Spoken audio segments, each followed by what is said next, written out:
ঢাকা সহ দেশের নানা প্রান্তে হঠাৎ করে যেন এক অদৃশ্য শক্তির ঢেউ ছড়িয়ে পড়ে। মুহূর্তেই কেঁপে ওঠে মাটি, দুলে ওঠে ভবনের দেয়াল। আজ শুক্রবার সকাল ঠিক 10টা 38 ঘটে এ ভূমিকম্প, যা মানুষের ভয়, দৌড়ঝাঁপার উত্তেজনার এক নাটকীয় দৃশ্য তৈরি করে। প্রথম ঝাঁকুনির সাথে সাথে ঢাকার বিভিন্ন এলাকার মানুষ ঘর ছেড়ে রাস্তায় নেমে আসতে শুরু করেন। কেউ দৌড়ে, কেউ চিৎকার করে, আবার কেউ হতভম্ব হয়ে দাঁড়িয়ে থাকেন, ঠিক যেন সিনেমার দৃশ্য। দেশের বিভিন্ন জায়গা থেকে মুহূর্তে মুহূর্তে আসতে থাকে একই বার্তা: কাঁপছে, কাঁপছে।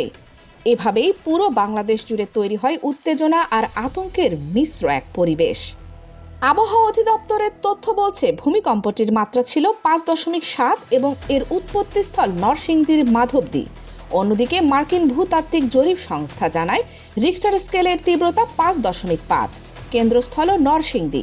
শুধু ঢাকা নয়, চাঁদপুর, নীলফামারী, সীতাকুণ্ড, সিরাজগঞ্জ, নারায়ণগঞ্জ, পটুয়াখালী, বগুড়া, বরিশাল, মৌলভীবাজার সব জায়গা থেকেই অনুভূত হয় এই কম্পন। এমনকি সীমান্ত পেরিয়ে ভারতের পশ্চিমবঙ্গেও, বিশেষ করে কলকাতায় অনুভূত হয়েছে এই ভূমিকম্প। উত্তেজনা যেন পুরো অঞ্চলে একই সুরে ছড়িয়ে পড়ে।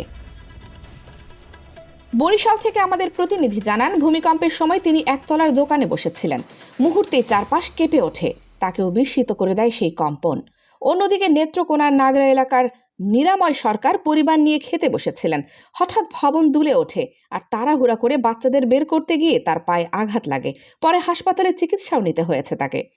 মাত্র কয়েক সেকেন্ড স্থায়ী হলেও এই ভূমিকম্পের ঝাঁকুনিতে বাংলাদেশ যেন এক ভয়, উত্তেজনার গল্পের ভেতরে ঢুকে পড়ে।